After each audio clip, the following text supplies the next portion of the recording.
할렐루야. 오늘 참 좋은 날입니다. 하나님은 항상 우리가 드리는 예배를 주목하십니다. 영과 진리로 드리는 이 예배를 통하여 하나님께는 영광이요 우리 모두에게는 하나님을 기쁘게 하는 자들을 위하여 예비하신 그 하나님의 복, 그 은혜와 은총을 충만히 받아서 우리 각자 처해 있는 삶의 자리는 다르다 할지라도 그 속에 하나님의 은혜와 은총 속에 천국을 침노하고 천국을 누리고 또 영원한 하나님의 나라를 살아가는 우리 모두가 되기를 주의 이름으로 축원합니다. 예수님께서 말씀이 육신이 되어 이 땅에 오셨습니다. 주님이 이 땅에 오신 궁극적인 목적은 결국 주님의 그 이름을 통하여 주님이 오신 그 목적을 밝히고 있습니다. 우리를 죄로부터 구원하기 위해서 또 우리의 삶을 온전히 하나님 나라의 백성으로 살기 위해서. 그럼에도 불구하고 이 세상은 아직도 공중권세 잡은 마귀가 설치는 이 세상 속에 살고 있기 때문에 우리를 사망의 음침한 골짜기와 같은 이 세상 홀로 버려두지 않으시고 우리와 함께하기 위해서 임마누엘이라는 이름으로 주님이 이 땅에 오셨습니다. 이처럼 말씀이 육신되어 이 땅에 오신 우리 주님의 어린 시절을 우리가 지난 주간에 나눴던 것처럼 주님께서 결국 하나님과 사람 앞에서 사랑스러워하는 그런 모습으로 어린 시절을 보냈습니다. 그리고 난 뒤에 이제 예수님께서는 이 땅에 진정한 참빛으로 오셔서 어둠을 몰아내고 하나님의 나라를 열어가는 그런 예수님을 우리가 볼 수 있는데, 우리 교회 절기적으로 오늘이 주현절 후 첫 번째 주일입니다. 그러니까 예수님이 이제 빛으로서 자기의 정체성을 밝히면서 예수 그리스도로서의 삶이 시작되어지고 이 어둠을 몰아내고 하나님의 나라를 열어가는 그런 출발점이 바로 이 주현절인데, 오늘은 이 주현절 후 첫 번째 주일로서 예수님이 이처럼 이 어두운 세상에서 빛으로서의 삶을 사역을 시작하게 된 그 시점이 오늘 성경 본문에 기록되어 있는 예수님의 세례를 받고 난 뒤에서부터 공생애가 시작되었다 하는 것을 우리는 성경을 통하여 잘 알 수 있습니다. 이처럼 예수님께서 세례를 받고 난 이후에 이처럼 공생애를 하나님 나라를 열어가는 데에 예수님께서 세례를 받으실 때에 하늘에서 들려오는 하늘의 음성, 하나님의 음성이 있었습니다. 그것은 바로 너는 내 사랑하는 아들이라, 내가 너를 기뻐하노라 라는 하늘에서 하나님의 음성이 들려옵니다. 여러분, 사실 주님이니까 이런 말씀을 하나님이 하셨다라고 우리가 생각할 수 있지만은, 우리가 신앙의 여정 속에서 신앙의 길을 걸어가는 우리 믿음의 사람들이 올해를 우리가 열어가면서 여러 가지 소망이 있습니다만은, 그런 가운데서 우리가 정말 영적인 품어야 할 소망이 하나 있다면, 하나님 앞에서 우리가 언제 어느 순간에 주님이 우리를 보더라도 너는 내 사랑하는 아들이다, 너는 내 사랑하는 딸이다, 내가 너를 기뻐하노라 하는 그런 음성을 들을 수 있다면 아마 우리의 신앙의 여정은 더없이 기쁠 것이고 영광스러울 것입니다. 주님은 우리 모두가 하나님으로부터 너는 내 사랑하는 아들이라, 내가 너를 기뻐하노라 하는 그 음성을 주님이 듣듯이 우리도 그 음성을 들으면서 오늘 한 해를 우리가 열어간다면 우리의 삶은 더없이 하나님께 영광이요 더없는 복된 삶이 우리에게 펼쳐질 줄로 믿습니다. 그렇다면 우리가 믿음의 여정 속에서 하나님 앞에서 살아가는 우리들이 하나님으로부터 항상 너는 내 사랑하는 아들이라, 너는 내 사랑하는 딸이다, 내가 너를 기뻐하노라, 이 음성을 우리가 늘 들으면서 믿음의 길을 가기 위해서는 우리는 어떤 신앙생활을 해야 하느냐 하는 것을 오늘 성경의 본문을 통하여 우리에게 말씀하고 있습니다.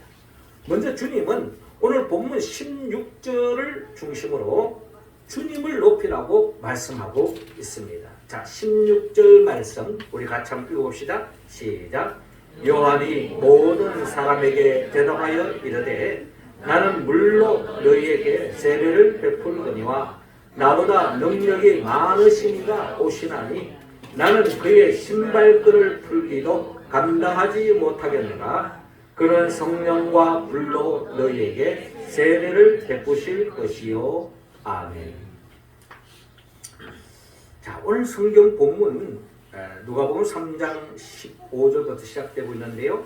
15절을 보니까 백성들이 바라고 기다림으로 모든 사람들이 요한을 혹 그리스도신가 심중에 생각하니 라고 오늘 본문은 시작하고 있습니다.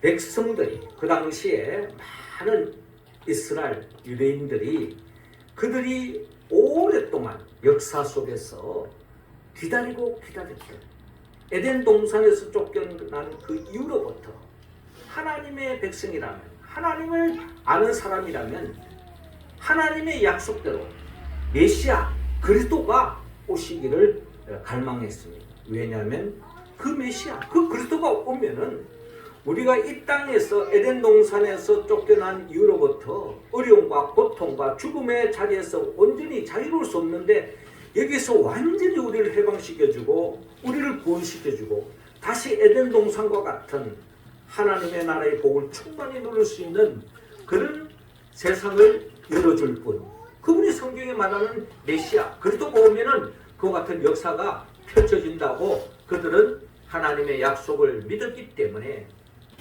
그들은 오매불망 언제 그리스도가 오시는가, 혹시 저분이 그리스도가 아닐까 하는 그런 기대 속에서 그들은 기다리고 바라고 있었다는 것입니다. 그런데 그 당시에 이 세례 요한을 대해서 많은 사람들이 저분이 정말 혹시 우리가 그렇게도 기다렸던 메시아가 아닐까, 그리스도가 아닐까 하는 그런 생각이 들 정도로 많은 사람들로부터 존경을 받았던 사람이 바로 세례 요한이었습니다. 그래서 많은 사람들이 요한을 그런 눈으로, 그런 시선으로, 그런 기대 속에서 저분이 이 시대를 구원하여 그리스도가 아닌가 하는 생각을 마음속에 자리 잡게 되었다는 겁니다. 자, 이런 마음을 읽은 요한이 이런 대답을 합니다. 16절을 보니까 요한이 모든 사람에게 대답하여 이르되 나는 물로 너희에게 세례를 베풀거니와 나보다 능력이 많으신 이가 오시나니 나는 그의 신발끈을 풀기도 감당하지 못하겠노라. 그는 성령과 불로 너희에게 세례를 베푸실 것이요 라고 말씀하고 있습니다. 우리는 먼저 여기에서 성경적인 관점에서 봤을 때 이 세례 요한을 높이 평가해야 할 부분이 있습니다. 그거는 성경의 구속사적인 맥락에서 봤을 때에 이 세례 요한은 이 역사의 모든 불행, 모든 고통, 모든 환난, 이 역사는 그 누가 문제가 아니라, 어떤 제도의 문제가 아니라, 어떤 사람의 문제가 아니라 근원적으로 인간의 죄에서 왔다고 깨달은 사람이 바로 세례 요한이었던 것입니다. 그래서 세례 요한의 사역은 바로 광야에서 회개하라, 천국이 가까이 왔느니라 라고 말씀하시면서 이 죄의 문제가 해결을 하지 않으면 어떤 이 사회의 변화가 있다 할지라도 그게 진정한 행복, 평화, 기쁨이 자리 잡을 수 없다는 거예요.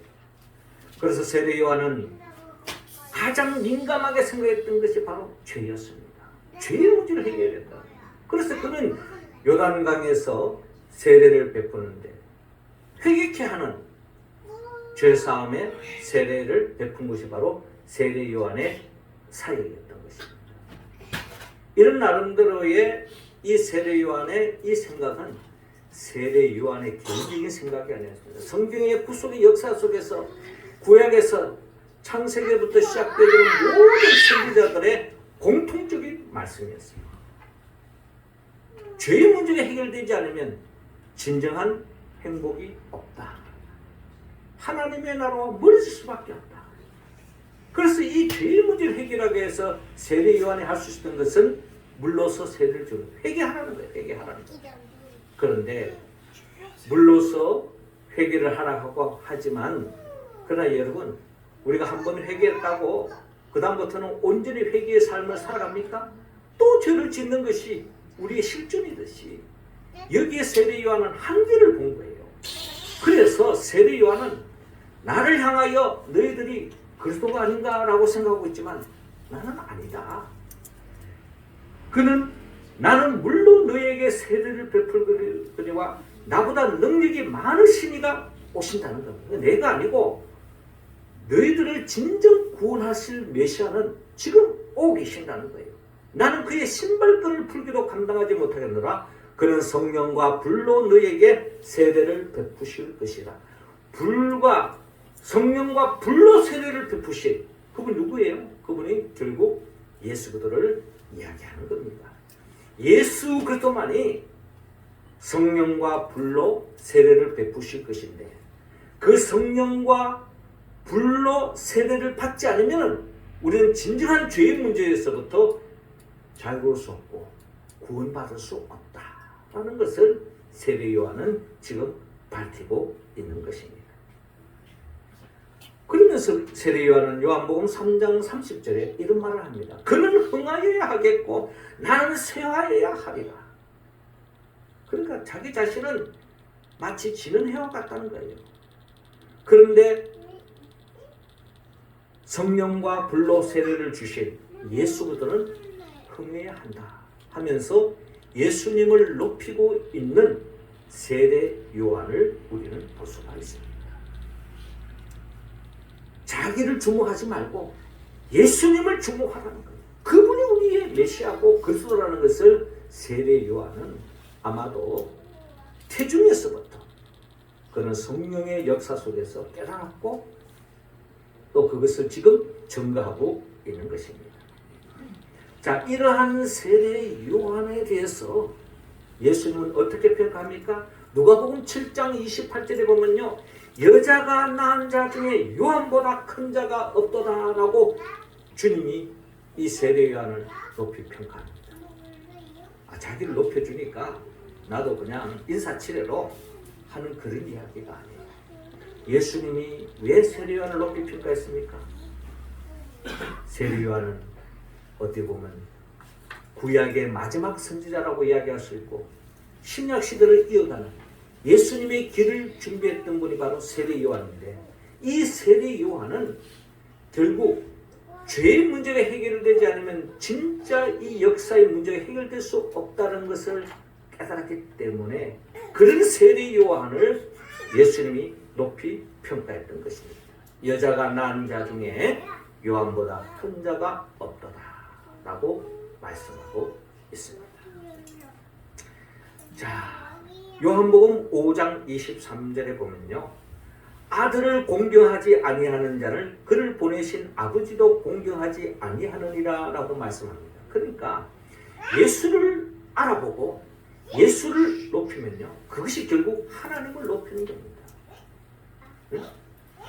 그러니까 우리가 하나님으로부터 하나님의 기쁨이 되고 하나님으로부터 사랑받는 존재가 되기 위해서는 우리가 세례 요한처럼 예수님을 높여야 됩니다. 예수님이 진짜 누구인가를 우리가 바로 알고 예수님의 그 이름을 통한 그 예수님의 존재를 우리가 바로 알고 그분을 영접하고 주님을 찬양하고 주님을 따르고 의지하고 살아갈 때에 주님은 우리를 향하여서 하시는 말씀이 있습니다.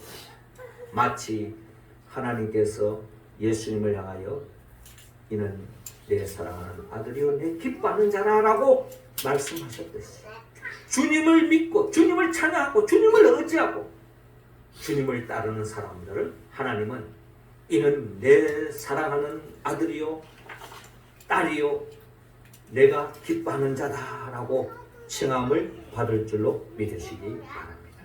우리 모두도 세례 요한처럼 주님을 바로 알고 주님을 영접하고 주님 믿고 따르는 우리 모두가 될 수 있기를 주의 이름으로 축원합니다.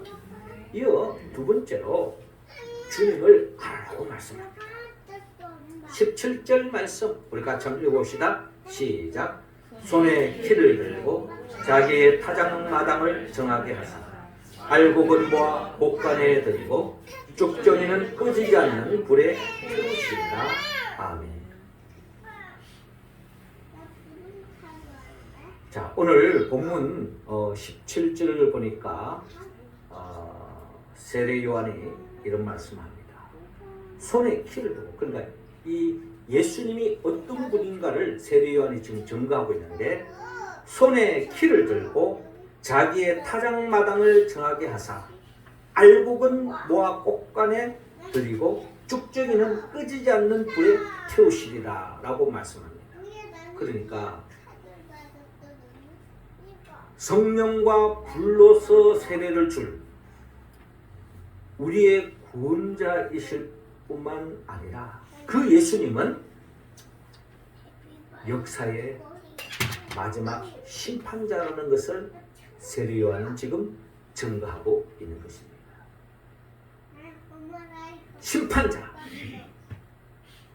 알곡과 죽정이를 구별해내는, 그렇잖아요. 요한계시록을 보면은 우리가 이 마지막 때가 되어지면요 적그리스도가 등장합니다. 적그리스도는 처음에는 많은 사람들이 와 저분이 그리스도가 아닌가 하면서 세상의 많은 문제를 해결합니다. 경제적인 문제, 질병의 문제,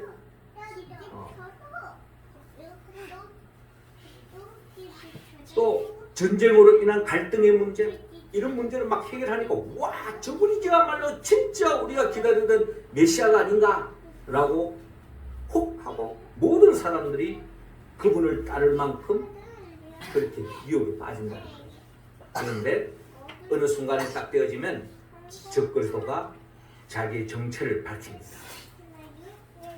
결국에는 많은 사람들이 적그리스도를 따르다가 이마에 666 마크를 붙이고 난 뒤에 결국에는 다 심판의 대상이 되는 것을 우리는 요한계시록을 통하여 우리는 바라볼 수 있습니다. 요한계시록을 통하여 어떻게 보면은 이 역사가 어떻게 전개되어질까를 우리가 볼 수 있는데요. 여기서 우리가 한 가지 생각해야 될 것은 우리 현실은요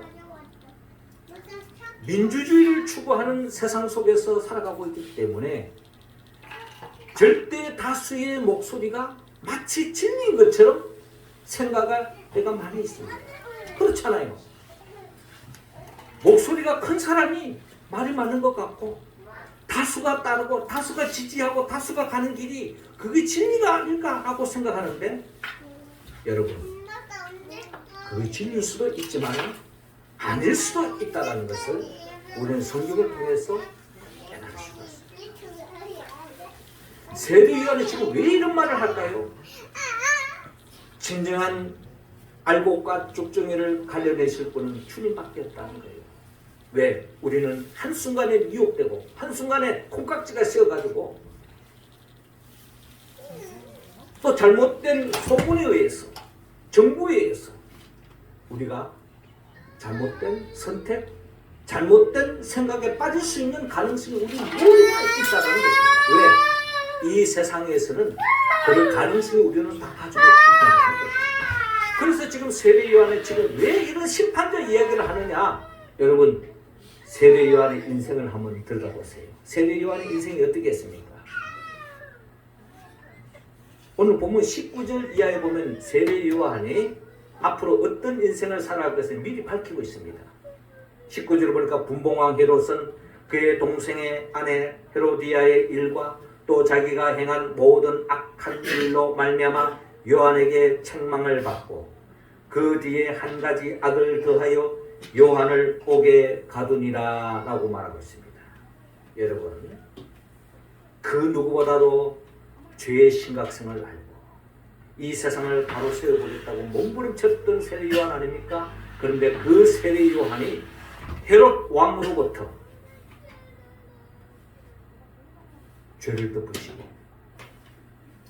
헤롯 왕에 의해서 비참하게 죽음으로 역사 속에 살아갑니다.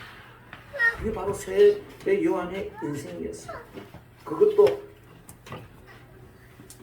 총에 맞아 죽는 것도 여러분 참 슬픈 일인데 참수를 당해요. 목이 잘리는 거예요. 주님이 그렇게도 높이 평가했던 그 세례 요한의 마지막 순간은 목이 잘려 죽는 거예요. 여러분, 세례 요한만 그랬을까요? 우리가 잘 아는 예수님, 우리가 믿는 예수님도 역사 속에서 죄인 취급받고 하나님을 모독했다고 하면서 십자가에 못 박혀 죽은 것이 바로 예수님의 삶의 이 땅에서의 마지막 순간입니다. 예수님만 그랬습니까?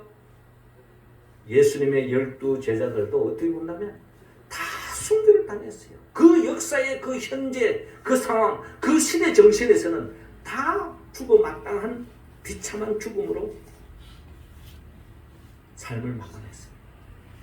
여러분, 이런 역사가 진행되어진다면 우리가 보기에 그때 시대 정신으로 본다면 그게 맞는 말이에요. 그런데 하나님 앞에서는 하나님을 어떻게 평가할까가 중요하지 않습니까?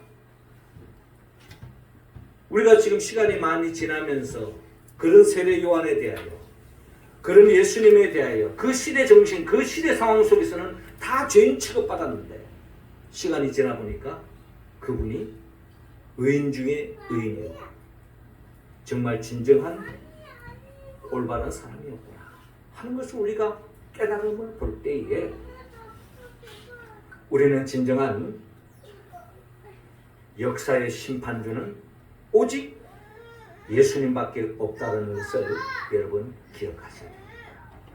내가 심판자가 되어서는 안 됩니다. 내 잣대로 함부로 남을 평가하는 것은 엄청난 불행을 낳을 수 있고 엄청난 오류를 범할 수 있는 가능성이 우리 모두에게는 가지고 있다는 것입니다. 세례 요한은 자신의 삶이 비참하게 죽어갈 것. 왜? 옳은 소리 하다 보니까 비참하게 죽을 것을 알지만 진정한 역사의 심판자는 예수님밖에 없다는 것을 지금 본문을 통하여 증거하고 있는 것입니다. 우리도 이 세상을 살다 보면요, 남에게 누명을 덮여쓰고 애매한 고난을 당할 수가 있고 핍박을 당할 수가 있습니다. 그러나 하나님 앞에서 내가 바르다면 그 모든 어려움을 감당할 수 있고 이겨낼 수 있고 마지막 때 주님은 우리의 손을 들어주실 줄로 믿습니다. 그 믿음을 가지고 우리는 현실을 이겨나갈 수 있는 우리 모두가 되기를 주님은 원하고 있습니다. 손에 키를 들고 자기의 타작마당을 정하게 하사 알곡은 모아 곡간에 들이고 쭉정이는 끄지지 않는 불에 태우실 분, 그분은 오직 예수님밖에 없습니다. 그러므로 우리는 진정한 심판자는 주님밖에 없다는 것을 기억하고 주님을 바로 알 때야만이 오늘 이 혼탁한 이 시대 속에서 우리는 흔들리지 않고 끝까지 믿음의 길을 걸어갈 줄로 믿습니다. 마지막 세 번째로 우리가 그 믿음의 길을 걸어가는 매 순간순간 하나님으로부터 인정받고 기쁨이 되고 사랑받는 존재가 되기 위해서는 주님을 닮아가야 합니다. 21절 우리 다 같이 읽겠습니다. 시작. 백성이 다 세례를 받을세 예수도 세례를 받으시고 기도하실 때에 하늘이 열리며 아멘. 자, 오늘 보면 21절을 보니까 백성이 다 세례를 받을세. 많은 사람들이 세례 요한에게 다가가서 세례를 받고 있습니다. 그 광경 속에서 예수님도 세례를 받으러 오신 거예요. 사실 우리가 요한복음 보면 세례 요한이 이를 만류합니다. 제가 무슨 예수님께 세례를 베풉니까? 제가 예수님부터 세례를 받아야죠. 뭐 이런 어떤 분위기? 그렇지만 예수님은 허락하라고 말합니다. 예수님은 어떻게 보면 우리 신앙의 모델로서, 어떻게 보면 세례 요한이 베푸는 이 세례의 영적 의미를 존중히 여기고 그 세례에 참여하기를 우리 모두에게 바라는 마음으로 주님의 몸소 우리 신앙의 길을 걸어가게, 특별히 하나님의 나라의 참빛으로서의 사명을 감당하기 위해서는 예수님 먼저 세례받는 모습을 우리에게 보여주면서 우리도 그 길을 걸어가기를 주님은 권면하는 차원에서 세례를 받고 있는 것입니다. 여러분, 세례의 의미가 뭘까요? 세례의 의미는 우리가 지금 우리 교회에서는 우리가 지금 세례를 침례 형태로 하지 않지 않습니까? 물세례로 이제 하는데 예수님 당시에는 다 침례였어요. 지금도 교단 중에는 침례식으로 세례를 받는 교단이 많이 있죠. 근데 그 물세례를 받는 의미는 물속에 쑥 들어갔다가 나오는 겁니다. 그 물속에 들어가는 의미가 뭘까요? 물속에 수장당하는 거예요. 죽는 거예요. 죽는 거예요. 물에 오래 있어 보세요. 숨 못 쉬고 죽는 겁니다. 그 죽는 겁니다. 하나님 앞에서 죽는 거예요. 내 중심으로 살았던 내 가치관을 다 내려놓고 나는 주님 앞에서 죄인입니다. 나는 이제 내 중심으로 살았던 나를 죽이겠습니다 하는 결단이 물속에 들어가는 절차예요. 그리고 이제 물속에서 나오잖아요. 물속에 나오면서부터 이제부터는 내 중심적인 삶을 청산하고 하나님 중심으로 살겠다는 결단이 바로 세례식이에요. 세례식. 이런 세례를 예수님이 지금 받고 있고 우리도 그 주님의 걸어가셨던 그 길처럼 여기 있는 분들이 다 세례교인들이에요. 우리 애들도 다 유아 세례를 받았단다. 그 말이 뭡니까? 나는 철저하게 내 중심의 삶을 내려놓고 하나님 중심으로 살겠다라는 결단을 우리는 이미 한 자들입니다. 예수님이 바로 그 결단을 지금 하고 있는 거예요. 22절에 성령이 비둘기 같은 형체로 그의 위에 강림하시더니 하늘로부터 소리가 나기를 너는 내 사랑하는 아들이라 내가 너를 기뻐하노라 하시니라 라고 말씀하고 있습니다. 자, 그러니까 예수님께서 나는 이제부터는 철저하게 하나님 중심으로 살겠습니다 하고 선포하고 결단이 바로 이 세례식을 통해서 이루어지는데 이 세례를 받고 이렇게 물에서 나올 때에 하늘로부터 비둘 같은 형체로 그 위에 강림하시더니 성령이 임하는 거예요. 그 성령은 누가 받느냐? 세례 받은 사람이 성령을 받습니다. 네? 그렇잖아요. 내 마음대로 내 중심적으로 사는 사람에게 성령은 절대로 임하지 않습니다. 내 중심적으로 사는 사람은 죄로 물들어지는데 죄로 물들어진 사람에게 성령이 임하면 어떻게 돼요? 그 순간 죽는 겁니다. 사망의 역사가 일어나는 거예요. 그런데 이제 하나님 중심으로 살겠습니다 하고 결단한 자에게 성령이 임하는 겁니다. 성령이 임하면서 하늘로서 들려오는 음성. 너는 내 사랑하는 아들이라 내가 너를 기뻐하노라. 하나님이 어떤 사람을 사랑하고 어떤 사람을 기쁨의 대상이 됩니까? 내 중심적인 삶을 사는 것이 아니라 하나님 중심으로 살겠습니다 하고 결단하는 사람. 우리 믿음의 의정이 바로 여기 있는 거예요. 매 순간순간마다 주님이라면 어떻게 했습니까? 주님이 기뻐하는 모습일까? 지금 내가 판단하는 것, 내가 생각하는 것이 정말 하나님 앞에서 기쁜 일인가를 우리가 끊임없이 질문하고 거기에 대해서 하나님의 음성을 들어야 된다는 겁니다. 이게 바로 신앙생활의 여정이라는 것입니다.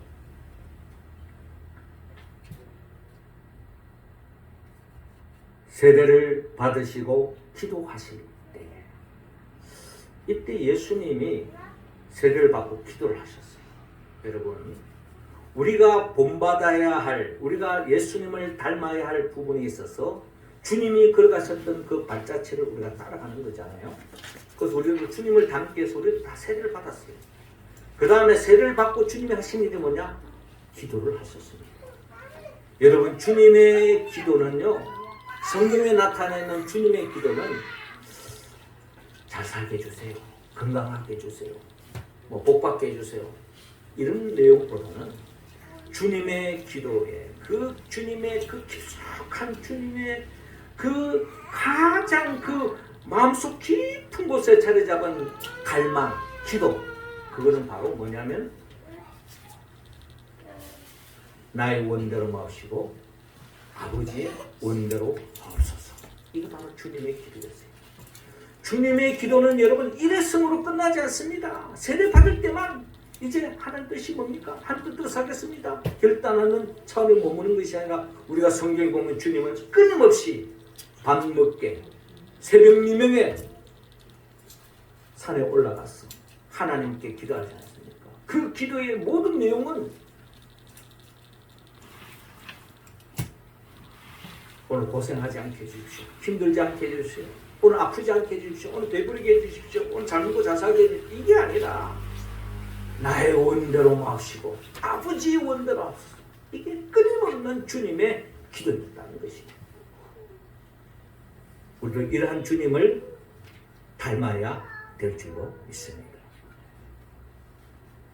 저는 요즘 우리 사회를 바라보면 제가 참 당혹스러운 게 있어요. 오늘날 우리 사실 정치적인 현실을 우리가 간과할 수 없잖아요. 그런데 문제는 나름대로 다 나라를 생각해요. 나름대로 다 이 나라, 이 민족, 이 사회를 생각합니다. 좌파는 좌파대로, 우파는 우파대로, 이렇게 해야 이 나라가 살 길이다, 이렇게 해야 나라가 정말 좋은 길이다, 나름대로 이야기를 합니다. 그런데 제가 가슴 아픈 것은 자기 식대로가 아니면은 완전히 매도하는, 그게 바로 우리의 모습이에요. 그렇잖아요. 나와 다르면 무조건 틀린 겁니까? 그런 게 아니잖아요. 나와 다르면 무조건 틀렸다고 이야기하는 거예요. 다름을 다름으로 인정하지 않고 나와 다르면 무조건 틀렸는데 그까지는 또 좋아요. 내 생각에 마치 하나님의 뜻인 것이냐 생각하는 거예요.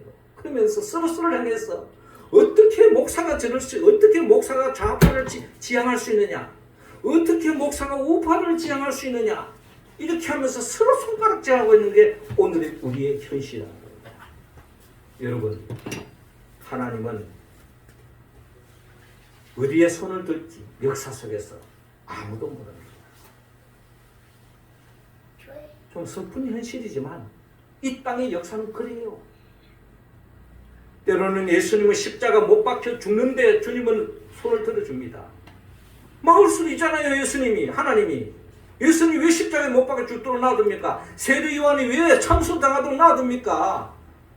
천군 천사를 보내가지고 딱 그 자리에서 정지시켜가지고 너희들 세례 요한 손대지 마 할 수도 있잖아요. 예수님 손대지 마 할 수 있잖아요. 하나님의 관점에서. 그런데 그들 놔두버립니다. 역사는요, 심판대 가야 알 수 있는 겁니다.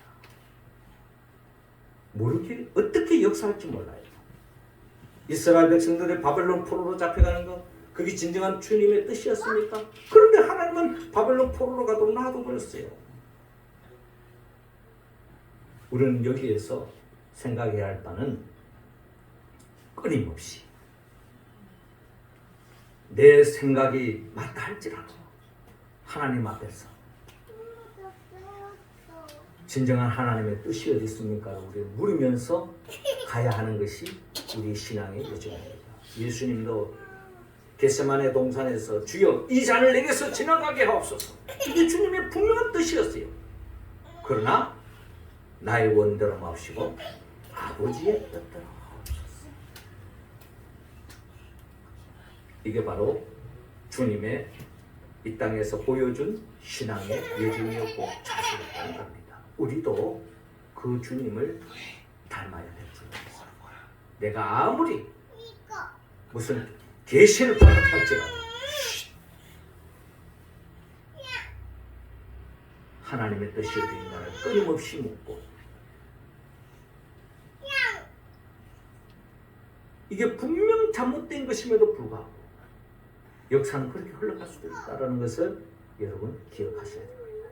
그렇기 때문에 우리가 의지해야 될 분, 우리가 바라봐야 될 분, 우리가 붙잡아야 될 분, 마지막 심판자 되신 예수 그리스도를 우리가 붙잡고 끝까지 실족하지 말고 믿음의 길을 걸어가야 될 줄로 믿습니다.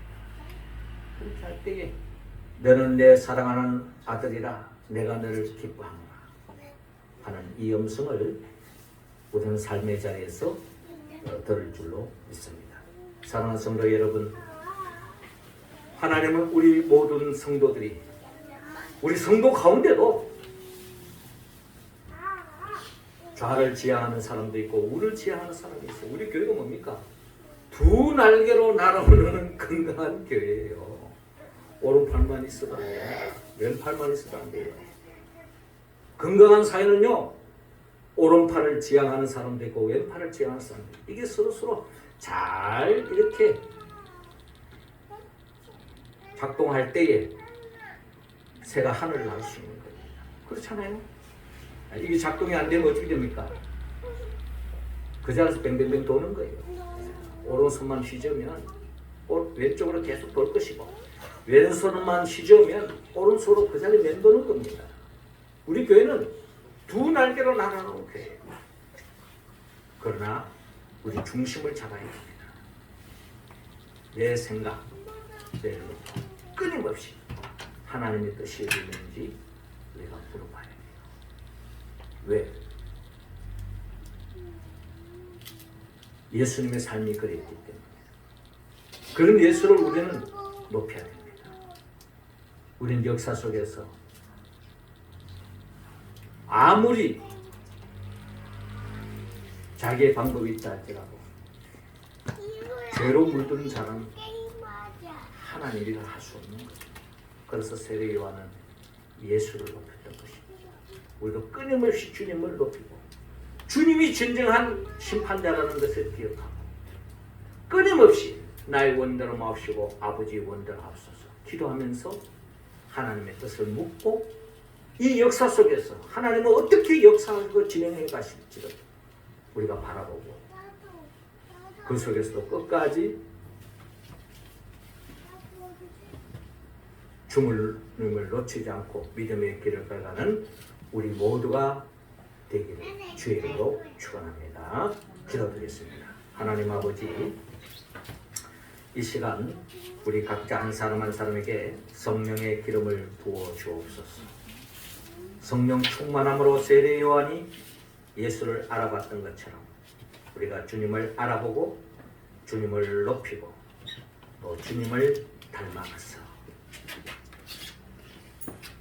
매 순간순간 나의 원대로 마옵시고 아버지의 뜻대로 하옵소서 하며 기도하며 하나님의 로부터 너는 내 사랑하는 아들이다 딸이라 내가 너를 기뻐하노라 하는 그 음성을 매일매일 들으면서 복된 삶을 살아가는 우리 모두가 되게 하여 주옵소서. 예수님의 이름으로 기도하옵나이다.